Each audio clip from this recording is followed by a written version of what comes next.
personal justification, out of personal experience of energy trading prior to the SAPP, the way we used to go for bilateral negotiations and so forth.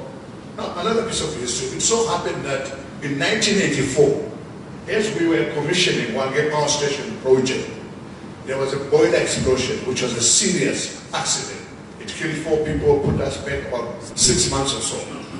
And those days, Zimbabwe and Zambia, ZESCO and ZESA, prided themselves as Siamese twins.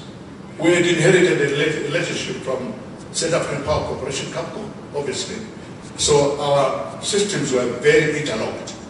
So it was automatic for ZESCO to just assist Zimbabwe by exporting relief energy while we were waiting for repair of the power station. This is an instant story.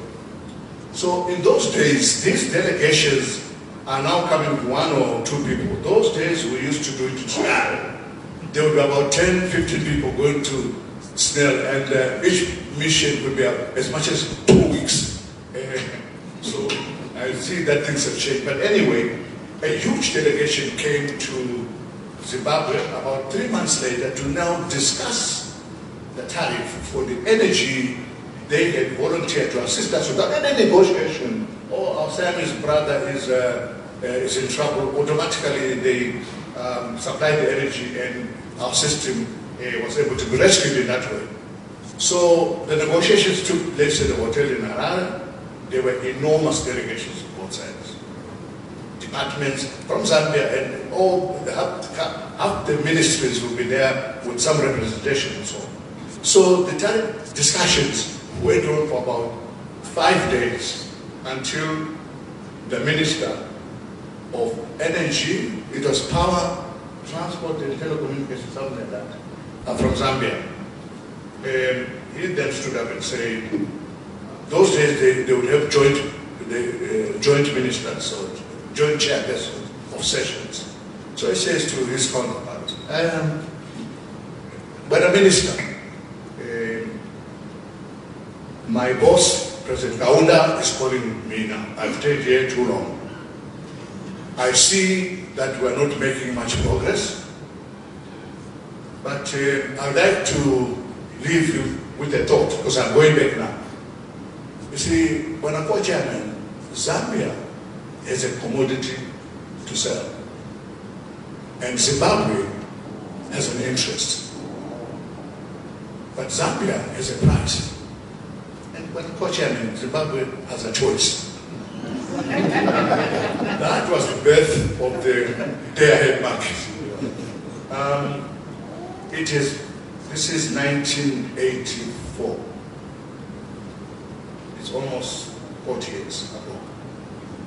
And we have a market that is the envy of the power pools of the rest of Africa.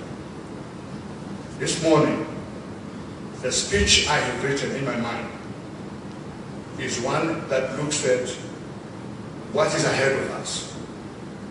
I am not here to celebrate the successes, which are worthy of such celebration, but to throw a challenge. Because if we are not on the same page on this subject, then we have to make the efforts to be on the same page.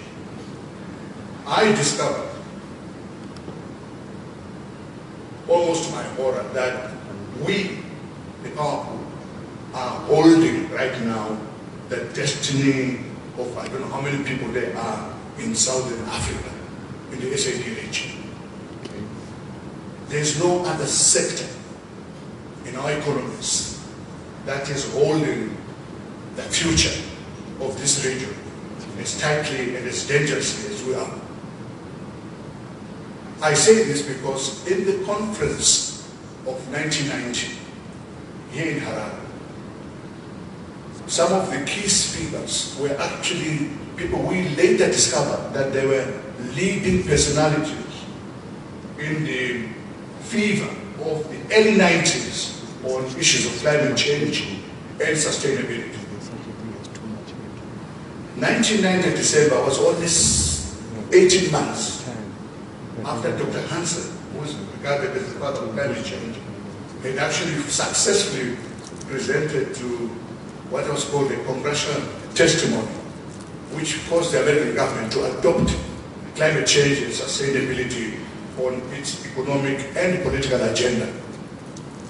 That led later on to the Brazil, the Rio Summit, which defined the subject in entirety and set up institutions to look at, including the United Nations Intergovernmental Panel for Climate Change. I might say that the Director General of that, the last but one Director General of IPCC, Professor, his late now died about 2 years ago, Rajendra Pachauri from India, was actually the first Director General of the IPCC. No, the last but one Director General of the IPCC.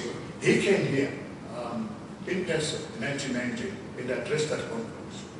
There were other very big personalities we did not regard at the time, but we later on read about them. The message that was thrown to us was that we should now we must leapfrog the failures of the first world or the industrialized countries which developed their economies on an unsustainable fossil fuel economies or energies. We were cautioned that it will be a huge problem to transition back from a path which already was being defined as one without a future. A number of us went ahead anyway to build coal-fired power stations and other assets that are now being challenged. In this country, we had 2 coal-fired power station projects which were abandoned, so to speak. They were being financed by China, the same China Exim Bank, which is helping all of us, when they say that they no longer can finance from China fossil fuel power generation. This was 3 weeks before COP26, and I immediately got some colleagues together and we put up a paper which we took to Glasgow and presented it. I think they were trying to show it earlier, but today is not the forum. I say this because the paper we presented was to maximize the generation of power from the hydro resources of Kafue and Zambezi, which are rated to have an aggregate of about 16,000 megawatts, which is more than enough really to transition the 3 economies and others in Southern Africa to a carbon-free world, so to speak. The paper was very well received, beyond my expectations, so much so that I was even invited to another conference which was running in parallel in London, the Invest Africa Conference, and to present that same paper. I've since presented it in Dubai, in Stockholm, in Hamburg, in Brussels, invitations presented in Canada, the US, and in West Africa and in South Africa, but that I have not been able to cover. I went to these conferences with a deep search of how we are expected to finance massive transition budgets from fossil fuel economies to sustainable green economies. Another detail that I took away from that conference is that the world is now, it is obvious to me and in subsequent conferences that the world has made up its mind to also deploy markets to assist in the regulation of climate discharges. They're now talking about green economies, green industrial parks, green products. Within the next few years, we're going to witness a labeling of our industrial mining productions on the basis of how much clean energy has been applied in their manufacture or processing. And yet we are 60% or more dependent on coal in aggregate in this region.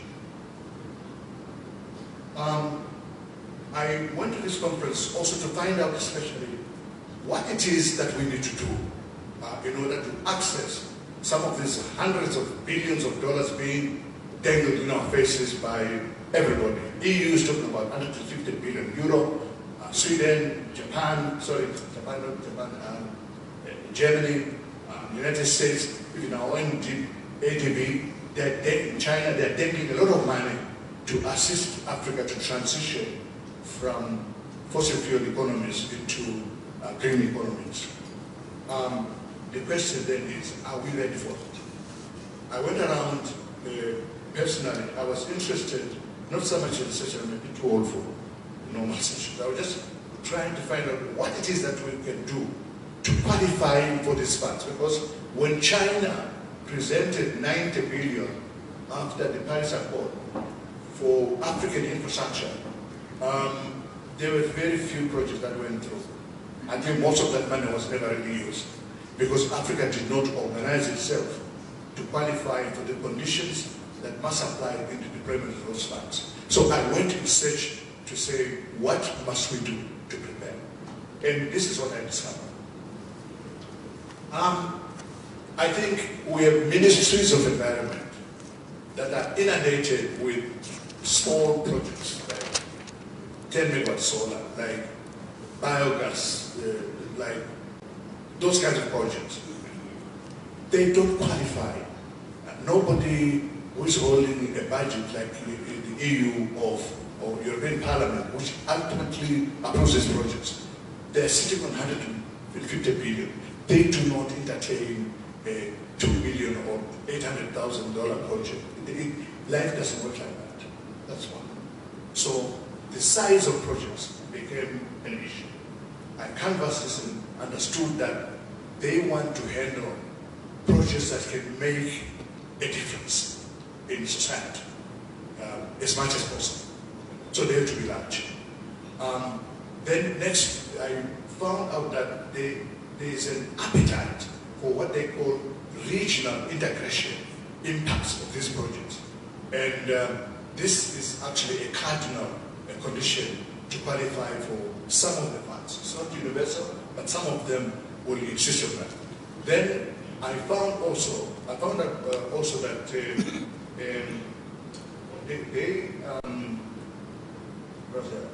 they are concerned about markets. In fact, these funds are not going to come as grants or favors. There is no free lunch in this world. They will come as soft loans, but the conditions to qualify are no different from what we tend to struggle with. I know we struggle, in my country anyway here, we struggle with the integrity of the so-called government guarantees. They're never strong enough to support massive investments that are required to assist us to transition into a new world. So, on that account, we started talking about how we restructure the market. SAPP is 2/3 of the way there. We are so proud we must be proud in that we've got the foundations. And I think that we've got 2 of the 3 cardinal conditions precedent to qualify for these funds. The markets, the other conditions are markets, then investment climate or regulation, industry regulation. Let me start with markets. The markets that we have today, in the main, they are public sector markets. In other words, when people do even IPPs, they expect to sell to EXCO, to ZESCO. They sell to the government. The government, in many cases, no longer has the balance sheet capacity to underwrite to the extent that lenders want to see instruments of guarantees.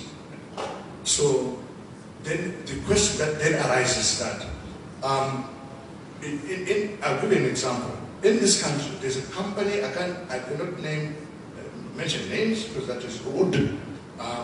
There's a company that will supply energy at 6.7 cents per kilowatt hour. But we are importing some of this energy at 8 and 9 and 10 and 11.